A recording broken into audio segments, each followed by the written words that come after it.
Well, good morning, everyone. We're gonna start study. We're gonna be looking at something I'm calling faith demonstrated. The part one, we're gonna have to kind of look at people that didn't demonstrate their faith and what they did wrong and how they did it. And then next time we're gonna build on that, because this is a foundational story where God takes something that was done wrong and uses an example to teach us not to do those kind of things, and then he takes very big examples and shows what they did right. And there are many ways that we can demonstrate our faith, and we'll be going over that. There are many ways we can receive information from God. We can see that some of them read it in the Scriptures. Daniel was someone that read something in the Scripture and acted upon it. We can also have a vision or a dream. Joseph was someone that didn't even have a dream himself. He interpreted someone else's dream, and whenever he interpreted it, he acted upon it. So it's not wrong to act upon it. And what we're pointing out, the Bible says don't worry. That doesn't mean don't act upon it.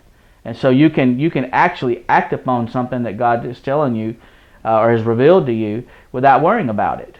And so that's not consistent to say, well, don't worry, so don't act. That's not the same thing. And so whatever it is that God reveals to you, then what you do is there's a right way to conduct yourself and there's a wrong way to conduct yourself based upon the information that you receive. And so Rahab, she didn't get a message from the Scriptures. She didn't get one from God in a dream or a vision. She heard a rumor and acted upon it. And God saw her faith, and because of that, it says that her and her house were saved, and they actually came into the Israelite family because of her faith. And so there are things you can do that cause you to believe something. She just heard a rumor, say. And so we're going to start to build this story. This is not a long lesson this morning. We're going to show that how actions demonstrate what we believe or what we do not believe when God has revealed something to us. And so whenever you're acting, you're either acting like you don't believe something or you're acting like you do believe something, whether you're trying to or not. I mean, actions just show what you believe. Now, this is what the Lord's word to Moses was. He called Moses and he brought up something that he had promised Moses' fathers. And he says, I'm not forgot that. We're fixing to fulfill that.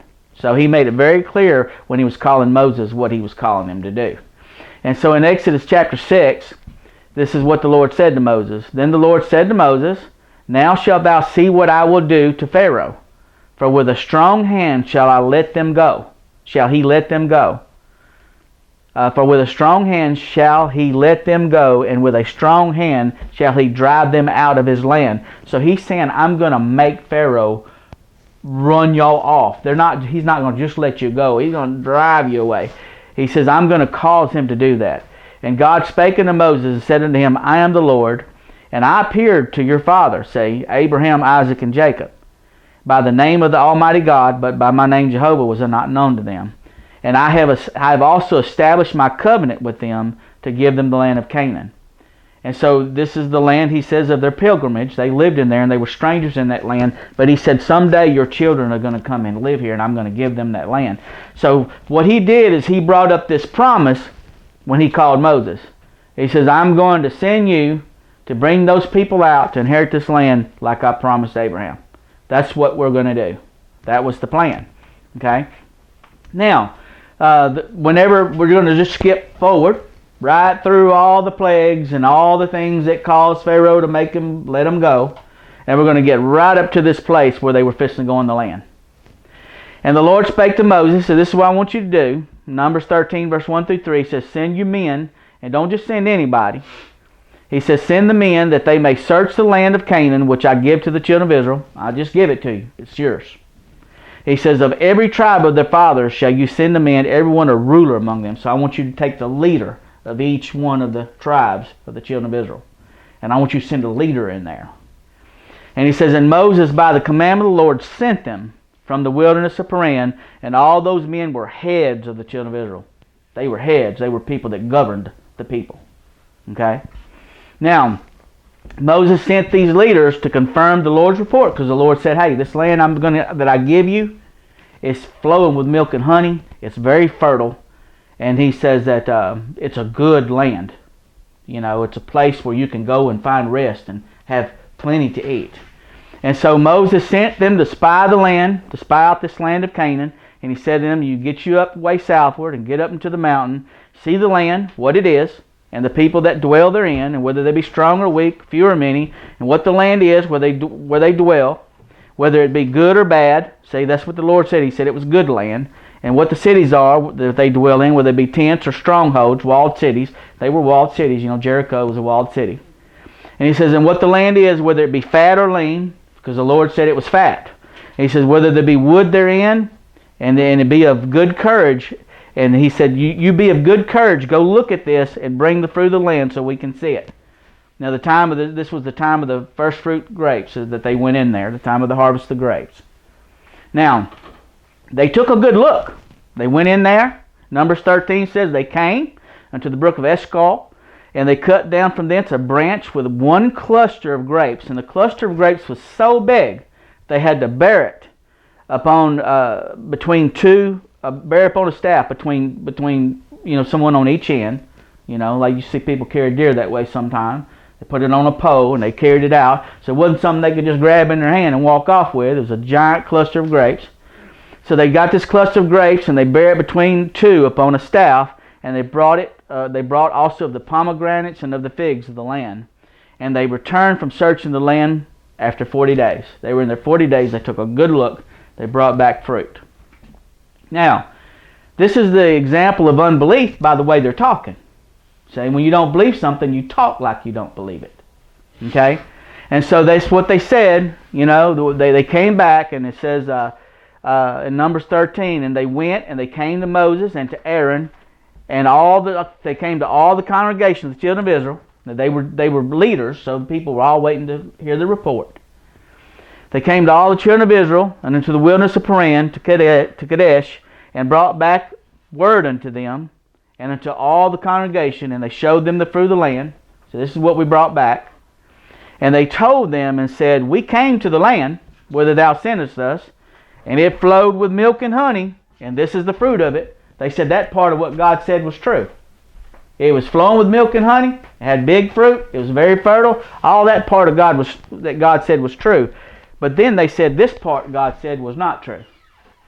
All God said is, I give you the land. So they say, nevertheless, the people be strong that dwell in the land, and the cities are walled and very great. And moreover, we saw the children of Anak there. Now those were the Nephilim, the giants.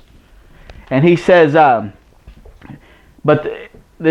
he continues in verse 31, but the men that went up with him said, we be not able to go up against the people, because he's talking about Joshua and Caleb disagreed, said God gave us the land, their defenses departed from them, we'll go in and wipe them out because God is with us.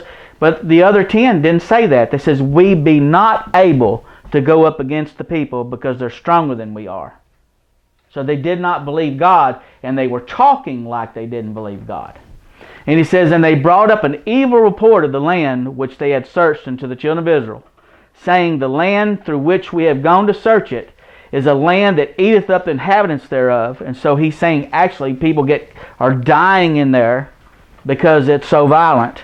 And all the people that we saw are of great stature. The giants are actually in there. And we saw these giants, he says. We can't defeat those giants, he says, which is a lie. We know that because when they finally did go, King David did just that as a boy. And so he talks about the sons of Anak, which come of the giants. They saw those, and we were in our own sight as grasshoppers, and they saw us like grasshoppers too. Okay? Now this is what they said, and just showing by their words they don't believe God.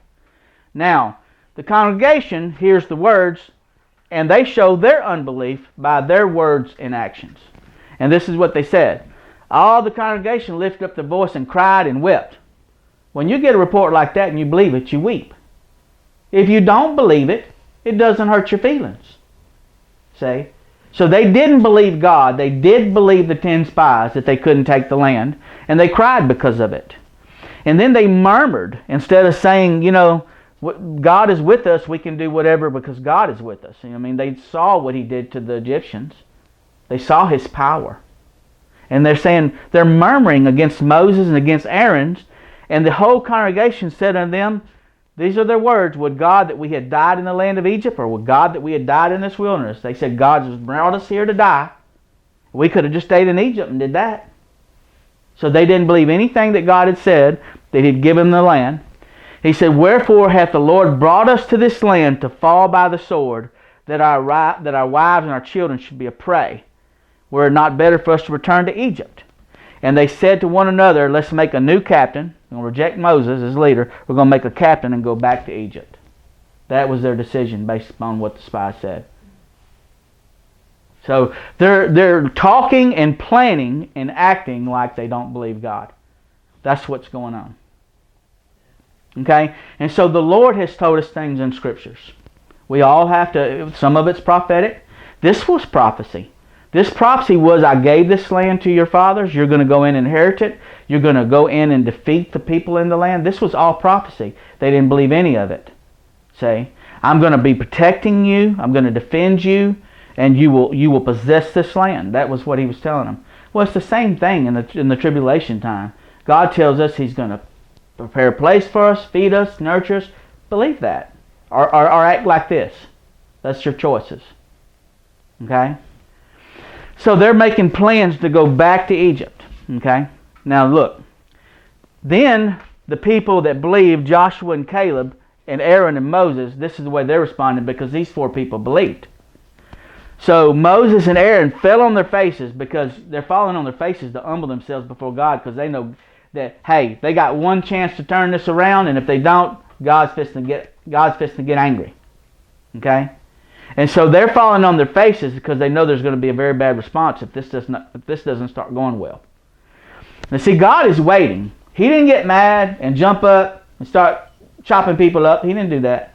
He waited for them to completely reject their word, and then He made a judgment.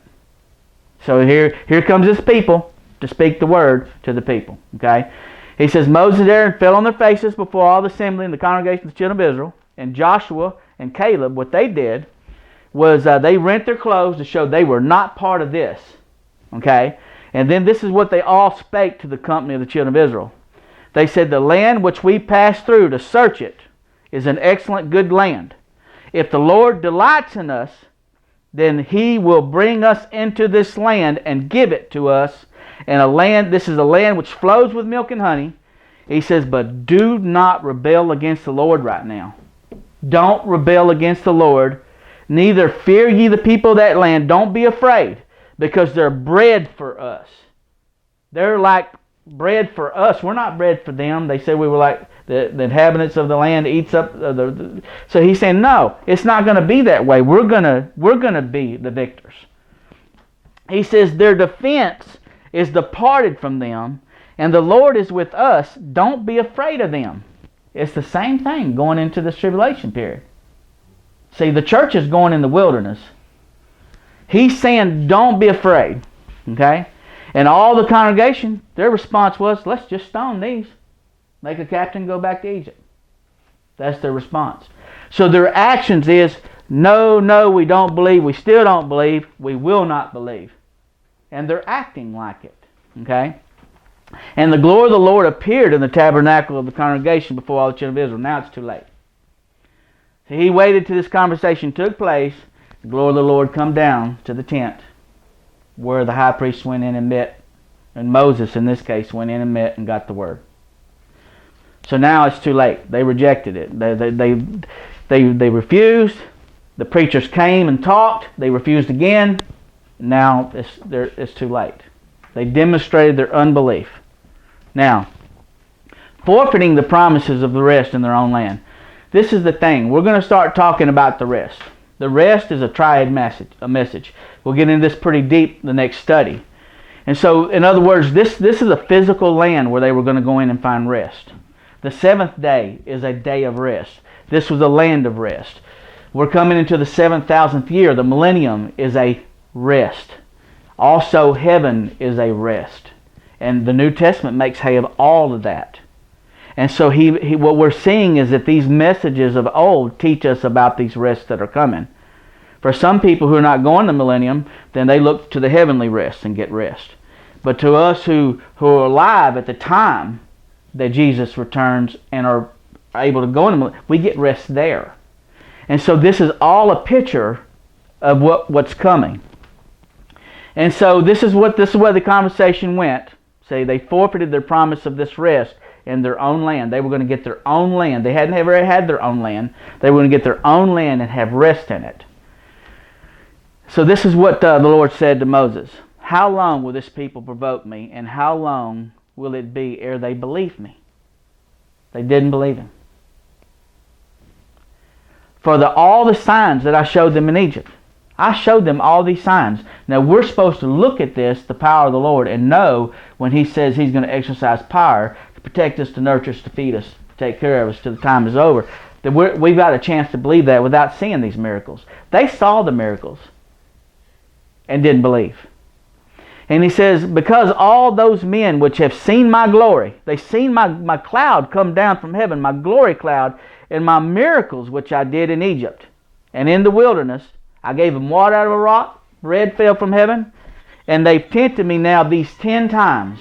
10 times they refused to believe the Lord, and they tempted him, put him to the test.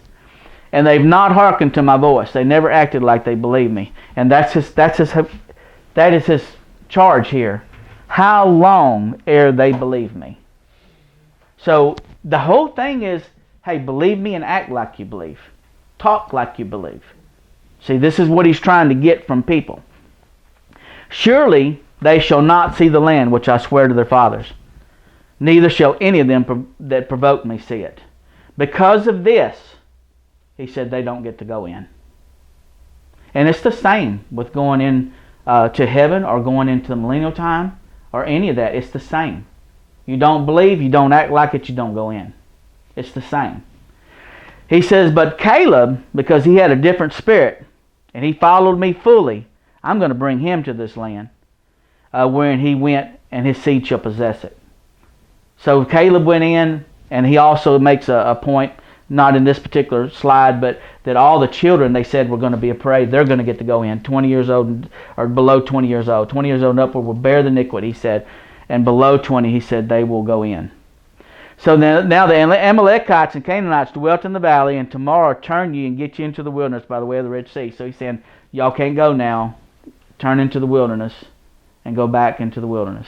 Okay? Now, he says, what's going to happen? He says, over the next 40 years, all the people who didn't believe are going to die. Over the next 40 years. None of those people can go in. And I think, we're going through a time now where there are people that claim to know God that don't believe and don't act like it, that aren't going in. Okay? To the rest that's coming.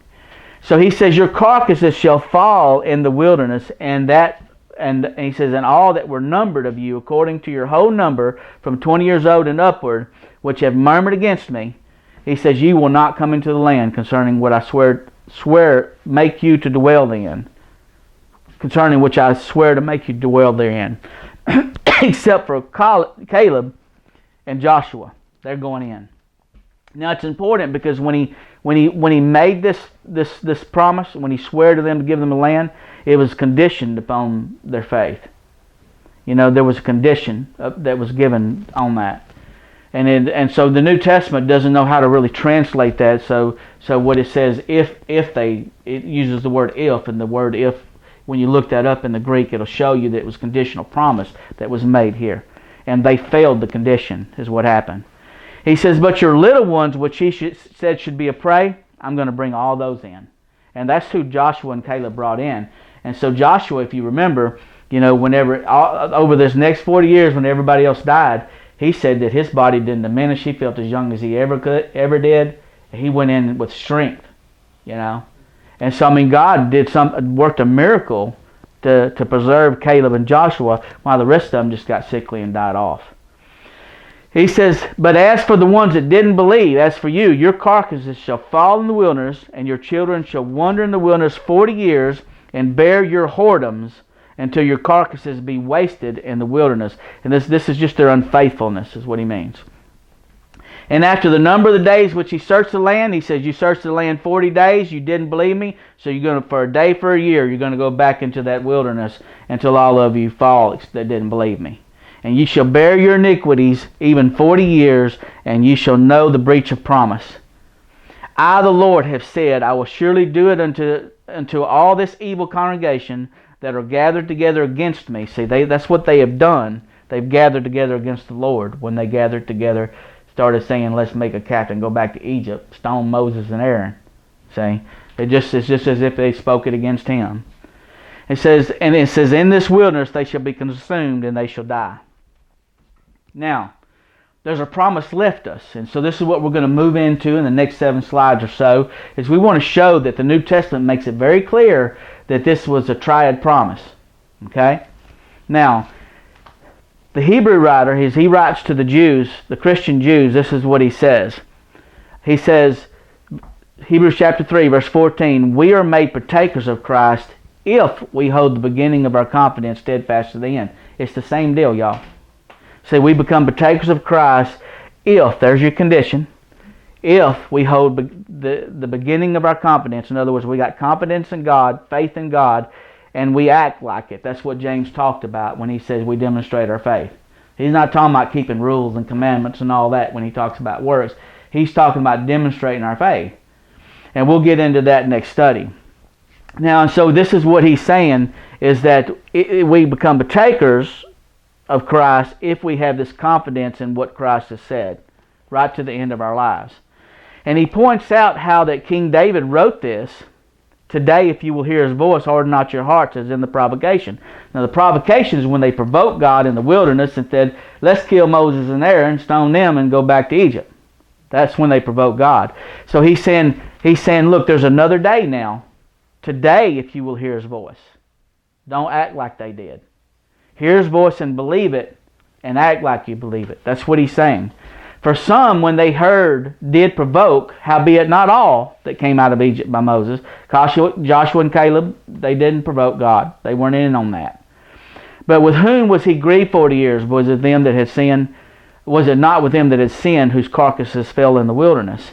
And to whom swear he that they should not go in, should not enter into his rest? Say, but to them that believe not. It was those that didn't believe. There's the one that didn't get to go in. So we see that they could not enter in because of unbelief. That's why they couldn't go in. Okay? So we want to start dealing with this triad prophecy. There's a physical Canaan rest, there's a heavenly Canaan rest, and there's a new earth rest. All the scriptures talks about all three of those. Now, the good news of his rest. Now this is what we want to start getting into, is that how the New Testament bears this out. God's promise that we may enter into his place of rest still stands. He's saying that's not a thing of the past. I had a rest for them, and I have a rest for you. See? And so this is what I'm asking for you, is to believe what I'm telling you and act like you believe. He says, God's promise that we may enter his place of rest still stands, and we are afraid that some of you think you won't enter this place of rest. That's a bad deal. It's a bad deal to think you're not worthy to go to the millennial time or to heaven, either one. It's a bad deal. He says, I'm afraid that some of you think that. Because we don't go on our own merit. We go because we're his. You know, we go because we believe his word and we act like it. That makes us his. Jesus, you know, he had no sin of his own. And when he died for someone else's sins, which is yours. And so he's saying that makes him a redeemer, where he can pay for someone else's sin and you go in. And so he claims the power in Jude 23 and 24 that to be able to present you without fault before God. And he does that because your debt paid. He did that on his own. And as God said, and as Paul wrote in Romans 8, who can lay anything to your charge? Because Christ died. It is Christ that died. So you can't be double charged. If your sins are charged to Jesus, you can't be charged with them. So we're going in, born up on eagle's wings because of Jesus and not because of ourselves. So we believe the promise, and the strength of salvation is in that belief of that promise. See, it's only those that have a heart of unbelief that didn't get to go into the rest. So he says, we have heard the same good news as your ancestors heard. And so he's saying, I told them, I got you this land that you can go in and rest. The ones that didn't believe didn't get it. But now we've got this good news too. Like he said in the last slide, the promise still stands. So now you have this message of good news. Say, we've heard the same good news that they heard, that we have a rest that we're going into. But the message didn't help those who heard it in the past because they didn't believe. You have to believe. You have to set your heart on believing whatever God has said. And don't doubt it. Trust the Lord. We who believe are entering that place of rest. That's verse 3. And that's what you need to know. It has not changed. God is still waiting for people to believe. He's still waiting. So we who believe are entering that place of rest. And God said, so I angrily took a solemn oath, they would never enter my place of rest. God said this even though He had finished His work when He created the world. He said they couldn't go because they didn't believe. It was part of the deal. Somewhere in Scripture, God has said this about the seventh day. On the seventh day, He rested from all of His work. God also said in the same passage, they will never enter my place of rest. So He's saying that the Sabbath rest is connected, the heavenly rest is connected, the Canaan land is connected. And so this seventh day rest is kind of important because we know that there is 7,000 years planned for the world. And we're at the end of the 6,000th year. And the 7,000th year is the millennial rest. And so this is what he's talking about as he talks about this rest. On the seventh day he's rested. In the 7,000th year we enter into that rest. So this is what we're looking at. The seventh day is a place of rest. We are coming to the end of the 6,000 years and on the verge of entering the last 1,000 years, which is called the millennium rest. Okay? Now, the good news of the rest remaining. Let's get back to the ideal in Hebrews 4 verse 6. However, some people enter that place of rest. Some people enter that place of rest, and those who heard the good news in the past did not enter that God's place of rest because they did not obey God, because they didn't believe. Okay, they didn't believe, they didn't act like it. That's what he means. Okay? God set another day. This is verse 7. God has set another day, and that day is today. You need to know that He's got another day, that day's today, and many years after your ancestors failed to enter that place of rest, God spoke about it through David. See, when David wrote about this, he was the children that got to go in. He was the offspring of the children that came in after their fathers died off. And while David was in the land of Canaan, he was in it, and he wrote, "Today if you will hear His voice," showing there's a future promise of a future day, of a future rest. They were already in that land. And so he's making this point. If that land that they'd come into was all that God had in His mind, David wouldn't spoke of another day. And that's the argument that he's making. And so God spoke about it through David in this passage already quoted. If you hear God speak today, don't be stubborn. Don't be stubborn. Look at how they failed and be different. If Joshua had given these people rest, God would not have spoken of another day. And God spoke of another day after David was already in the land. Right there in the psalm that he's speaking or quoting from. So, therefore, a time of rest and worship exists for God's people. Those who entered His place of rest also rested from the work as God did, from His. So this is important. He's saying that I am planning a rest.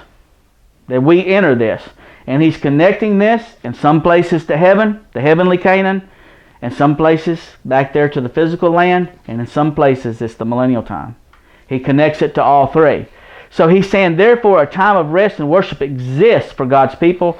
Those who entered His place of rest also rested from their work as God did from His. So there were some that got to go in of the children. That's where David was when he wrote this. Okay? So we must make every effort to enter that place of rest. Then no one will be lost by following those. Look what he says.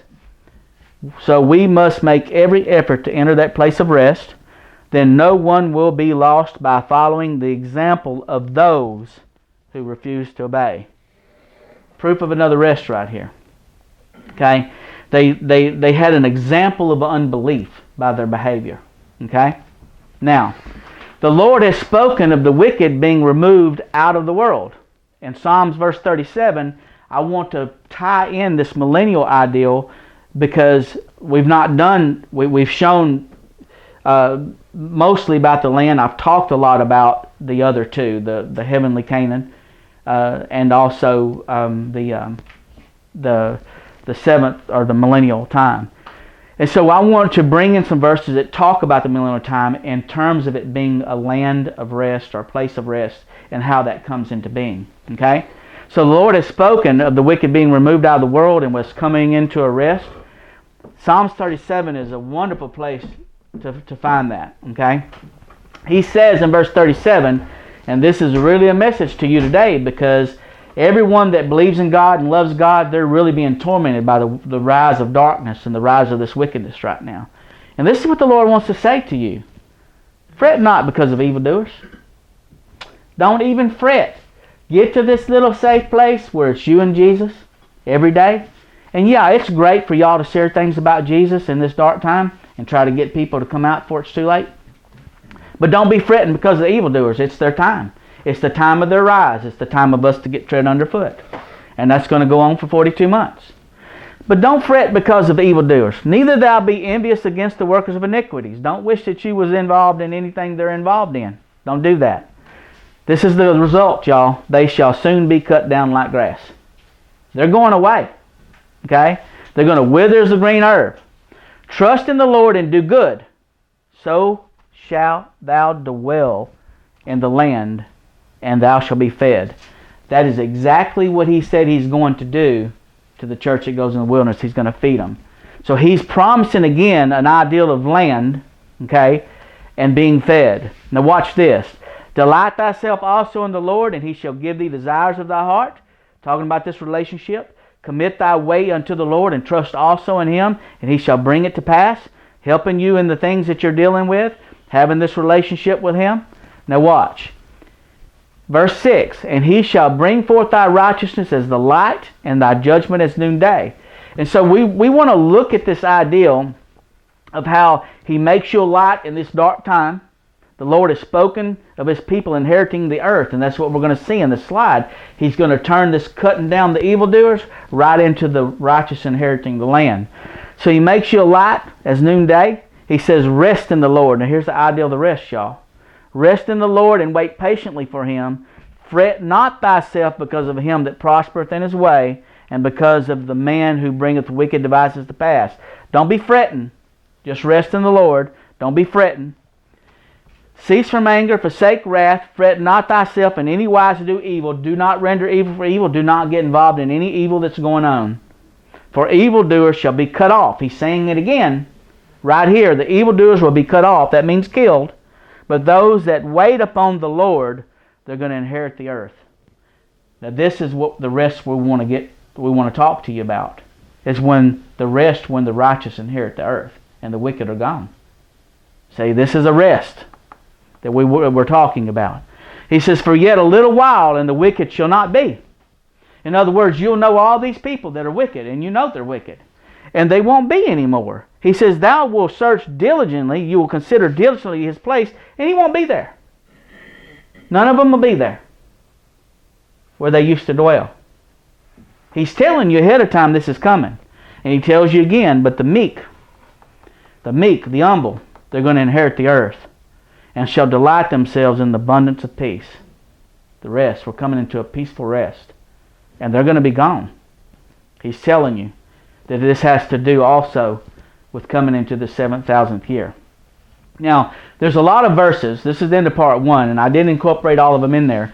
But the verses about heavenly Canaan, right there in Hebrews, I think chapter 12, where he talks about where Abraham dwelt in the land when he was there, and he lived in a tent. And the reason why is because he looked for a heavenly country. See, that's the connection to the heavenly rest. But they did have a physical land that they were going to rest in.